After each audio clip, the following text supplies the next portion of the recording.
आपको लगता है कि आपका 11th बर्बाद हो चुका है, आपको बहुत सारी सेक्रीफाइस करनी पड़ेगी। आंख बंद करें और विजुलाइज करें कि मेरे को कौन से आईआईटी में जाना है और उस आईआईटी के मेन बिल्डिंग के पिक्चर को आप विजुलाइज करें और आप उसके लिए क्या क्या सेक्रीफाइस कर सकते हैं वो आप मन में अभी सोच। Hello everyone, this is Vidyanand, first year under graduate student at IIT Bombay. Guys, आपको लगता है कि आपका 11th बर्बाद हो चुका है और आप भी सोच रहे हो कि क्या एक साल में आईआईटी हो सकता है, तो इसका जवाब मेरे तरफ से बिल्कुल हाँ है। अब उसके लिए आपको बहुत सारी सेक्रीफाइस करनी पड़ेगी, तो इसके लिए आप अभी से आंख बंद करें और विजुलाइज करें कि मेरे को कौन से आईआईटी में जाना है और उस आईआईटी के मेन बिल्डिंग के पिक्चर को आप विजुलाइज करें और आप उसके लिए क्या क्या सेक्रीफाइस कर सकते हैं वो आप मन में अभी सोच लीजिए वीडियो पॉज करके। अब इतना करने के बाद उस आईआईटी के पिक्चर को आपको प्रिंट करवा के अपने स्टडी रूम में लगवा देना है। इससे आपको बिल्कुल कंसिस्टेंट मोटिवेशन मिलती रहेगी। वीडियो के शुरू में ही बता दूं, यदि ये वीडियो पूरा देखने के बाद आपको लगे ये जेन्युइन है, इस स्ट्रेटजी को फॉलो करके मैं आईआईटी अचीव कर सकता हूं, तो इस वीडियो को देखने के बाद आपको कोई भी वीडियो ऐसी नहीं देखनी है। ऐसे में आप डिस्ट्रैक्ट होते जाओगे, कंट्रोवर्सी में फंसोगे, ये भैया वो ये बोले थे, वो भैया वो बोले थे, और आप अपना प्रिपरेशन बर्बाद कर दोगे। तो इस वीडियो को देखने के बाद यदि आपको लगे ये सत्य है, इसे कर सकता हूँ, तो आप इसे बिल्कुल फॉलो कीजिए और आपको 1-2 महीने में ही रिजल्ट देखना शुरू हो जाए। अब करना क्या है, 12th में जैसे ही आप जाए, 12th का जो चैप्टर चल रहा होगा उसको बिल्कुल अच्छे से करना है। टीचर्स जो क्लास में पढ़ा रहे हैं उसको घर पे आके हर दिन रिवाइज करना है। जो होमवर्क टीचर दे रहे हैं 12th में उसको तो पहले करना ही है। अब आपको वीकेंड पे टाइम निकाल के 11th वाले पोर्शन को करना है। तो कैसे करना है, 11th वाले पोर्शन में आपके 3 भाग होंगे। सबसे पहले वो टॉपिक होंगे जो आपके स्ट्रॉन्ग होंगे, दूसरे वो होंगे जो मीडियम होंगे और तीसरे वो होंगे जो वीक होंगे। तो आपको 11th के वीकेंड पे क्या करना है, जो स्ट्रॉन्ग वाले टॉपिक है उसको कैसे करना है, आप उस पर बस क्वेश्चन प्रैक्टिस कर ले, डीपीपी कर ले, मॉड्यूल कर ले। जो मीडियम टॉपिक है उसको आप क्या करना है, आपको उस पर एक 1 शॉट देख लेना है और फिर डीपीपी मॉड्यूल करना है। और जो वीक टॉपिक है उसको लास्ट के लिए छोड़ना है। अब बहुत सारे लोग यहाँ पे क्या करते हैं कि 12th को छोड़ देते हैं और 11th का करना शुरू कर देते हैं। इसमें बहुत बड़ी दिक्कतें आ जाएगी। आपका 11th भी नहीं हो पाएगा इस तरह से और 12th भी नहीं हो पाएगा। फिर बाद में कहीं का नहीं रहोगे, फिर बाद में बोलोगे कि भैया मेरा 12th भी बर्बाद हो चुका है। तो ऐसा नहीं करना है। 12th को फर्स्ट प्रायोरिटी रखना है कि 12th को मेरे को स्ट्रॉन्ग पर ही रखना है। कभी भी उसको वीक मत होने देना है, कभी भी 12th को बैकलॉग नहीं होने देना है, क्योंकि 12th का वेटेज जनरली ग्रेटर देन ही होता है 11th के। इसीलिए 12th को फर्स्ट प्रायोरिटी पे रखना है और उसे पैरेलली करते जाना है। और सबसे बड़ी चीज़, 12th को जेईई मेंस और एडवांस दोनों लेवल पे पैरेलली प्रिपेयर करना है।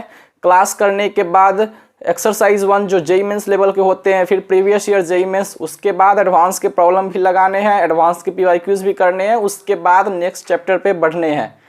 ठीक है, अब सबके दिमाग में डॉट आ रहा होगा कि कितने घंटे पढ़ने पड़ेंगे। तो सबसे पहले क्लास जो 12th का चल रहा है उसे तो करने ही है। अब मैं सेल्फ स्टडी की बात कर रहा हूँ कि सेल्फ स्टडी कितने घंटे करने पड़ेंगे। तो जनरली आपको पूरा 12th 6 आवर्स सेल्फ स्टडी करनी है। इससे आपका प्रिपरेशन बिल्कुल अच्छा हो जाएगा। तो आप बोल रहे होगे कि बस 6 आवर्स, ये तो बहुत बच्चों वाली काम है। तो बच्चों वाली काम आपको लग रहा होगा तो आप इम्प्लीमेंट कर ले। यदि आपका सेल्फ स्टडी आवर्स बहुत ही कम है, 3 आवर्स है, 3.5 आवर्स है, तो आप क्या करें, एक वीक में हाफ आवर्स बढ़ा दे, फिर नेक्स्ट वीक में फिर हाफ आवर बढ़ा दे, फिर अगले वीक में आपको लग रहा होगा कि नहीं बढ़ा सकते हाफ आवर, तो उसी को हाफ आवर को ही 2 वीक तक कंटिन्यू कर ले। ऐसे ऐसे करके इंक्रीमेंट करके आपको 6 आवर तक लाना है। जब आप 6 आवर तक ले आओगे तो आपका स्टडी एफिशिएंसी बिल्कुल अच्छा हो जाएगा। और हाँ, सबसे ज़रूरी चीज़, जो आप सेल्फ स्टडी कर रहे हो 6 आवर्स, तो 6 आवर्स बिल्कुल कंसिस्टेंस होकर पढ़ना है। उस समय कोई भी डिस्ट्रैक्शन पालना नहीं है।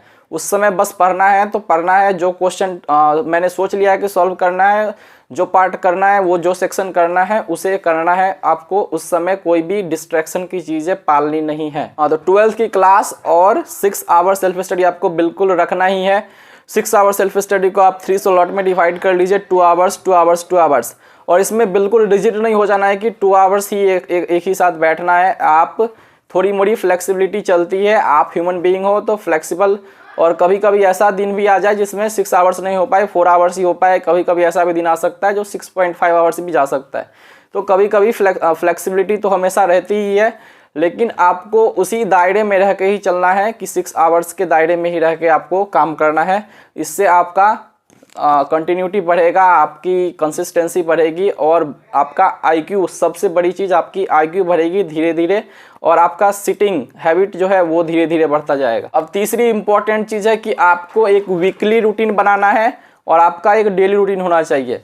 वीकली रूटीन में आप 11th के पोर्शन को ही जनरली बनाए कि कौन से डे पे मुझे 11th का कौन से चैप्टर का कौन से क्वेश्चंस करना है, कौन से चैप्टर का वन शॉट देखना है, ठीक है। तो आप वीकली रूटीन में आप 11th की चीज़ें बना लीजिए। और डेली रूटीन में तो सबसे पहले आपको क्लास करना है और क्लास के होमवर्क करना है। जो टाइम बचता है, आप 6 आवर्स कर रहे हैं और 6 आवर्स सेल्फ स्टडी कर रहे हैं, उसमें से 4 आवर्स या फिर 4.5 आवर्स आपको क्लास में जा रहा है। तो बाकी के जो समय बच रहे हैं उसमें आप 11th की चीज़ें धीरे धीरे करते जाए। सबसे पहले जो स्ट्रॉन्ग चीज़ें उसको तो आप कर ही ले, ठीक है। उसके क्वेश्चंस डीपीपी मॉड्यूल लगा ले, जो मीडियम टॉपिक है उसके वन शॉट देख के डीपीपी मॉड्यूल लगा ले।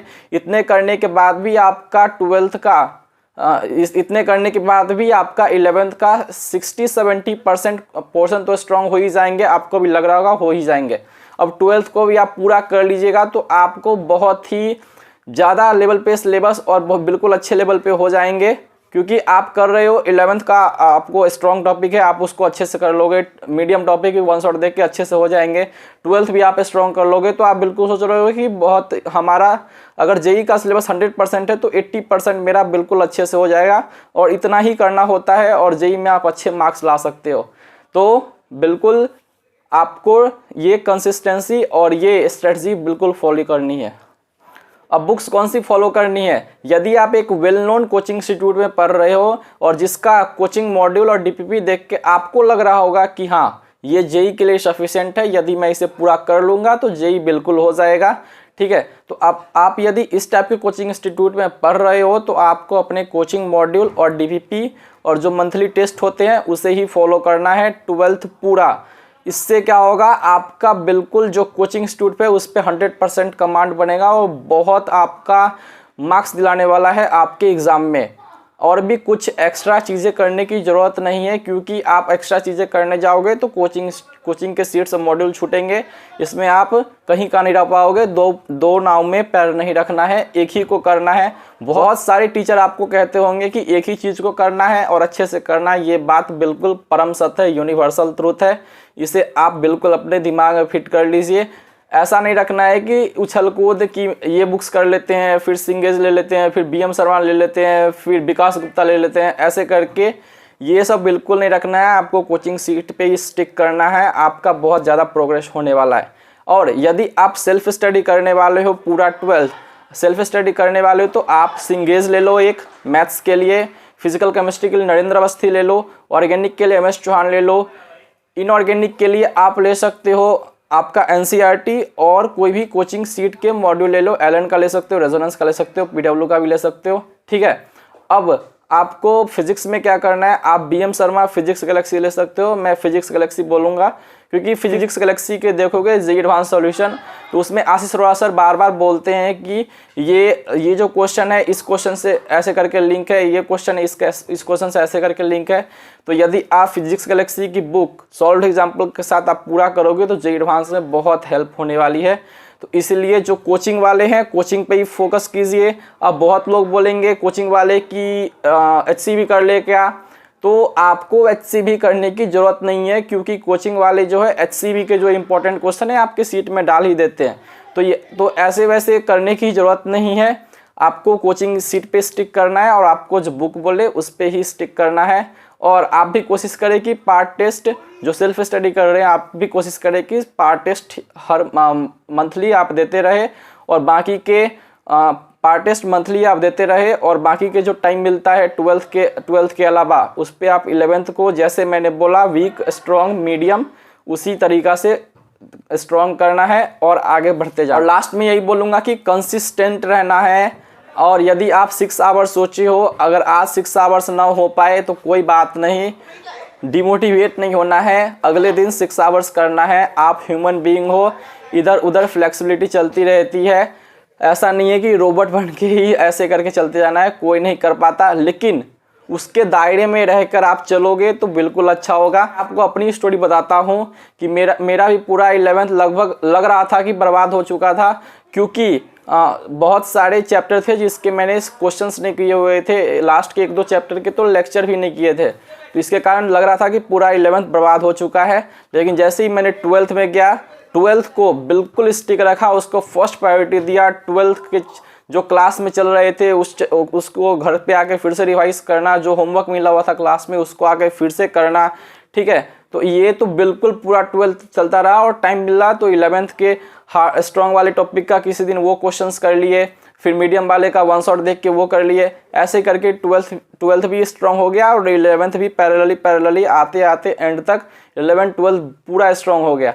तो ऐसे ही मैंने अभी ये स्ट्रेटजी फॉलो किया था, और मैं अभी IIT बॉम्बे में हूँ। आप भी आ सकते हैं, और आपको बिल्कुल कंसिस्टेंटली चलते जाना है, जैसे जैसे मैं बताया हूँ और वैसे वैसे करते जाना है, और आप बिल्कुल अचीव कर लोगे। All the very best.